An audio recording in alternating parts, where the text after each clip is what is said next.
Chers amis, je souhaite d'abord en ce début d'année 2020 vous souhaiter à toutes et à tous une très belle année pour vous, pour vos familles, des vœux de bonheur et des vœux de réussite pour vos entreprises. 2020 sera pour nous une année d'opportunité, mais aussi et surtout une année d'accomplissement. Le premier accomplissement porte dans le domaine social. Nous allons, nous l'espérons, réussir à réécrire une nouvelle convention collective. La nôtre date de 1977. Elle a une réelle ancienneté, elle n'est plus très attractive. Et dans cette période où nous avons besoin de recruter, d'attirer, il est important que nos métiers, que nos carrières s'inscrivent dans un cadre modernisé. Ce sera aussi l'année de la mise en œuvre d'une nouvelle politique de formation professionnelle, puisque tous les instruments de cette politique ont été transformés et rénovés au cours des derniers mois. Le deuxième domaine, évidemment, d'opportunité et d'accomplissement, c'est celui de nos salons. Le Salon nautique de Paris va quitter le hall 1, il va se recentrer sur les autres halls de la porte de Versailles.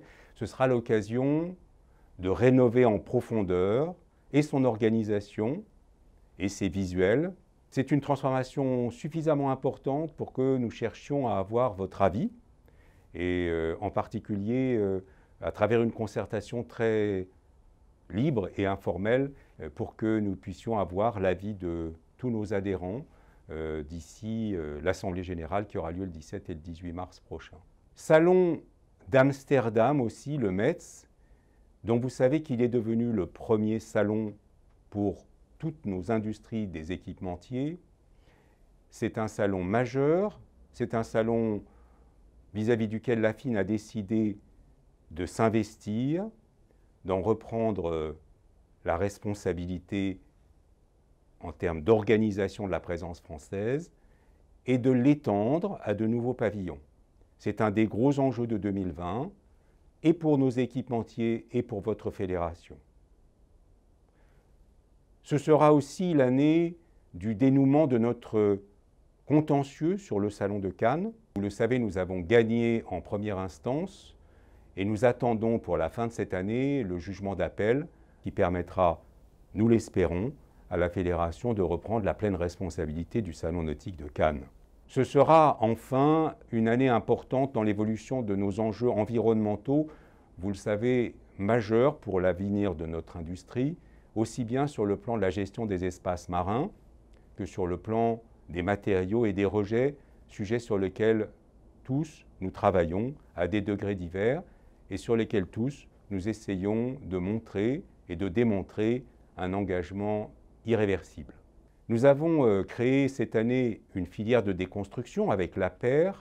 Ce sera donc en 2020 sa première année pleine d'exercice. Certes, l'État ne nous a pas totalement soutenus comme il s'y était engagé, mais nous avons décidé d'aller de l'avant et de faire de cette filière une réussite.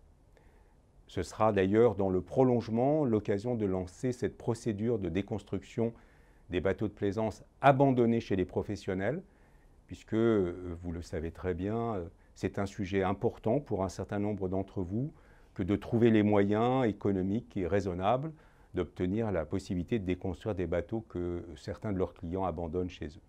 2020 va donc être une année pour laquelle je vous souhaite avec beaucoup de cœur l'accomplissement personnel, professionnel, la réussite de votre entreprise, l'accomplissement aussi de votre métier de chef d'entreprise qui fait la fierté de notre filière, sa réputation aussi et sa réussite. Je vous souhaite une très bonne année.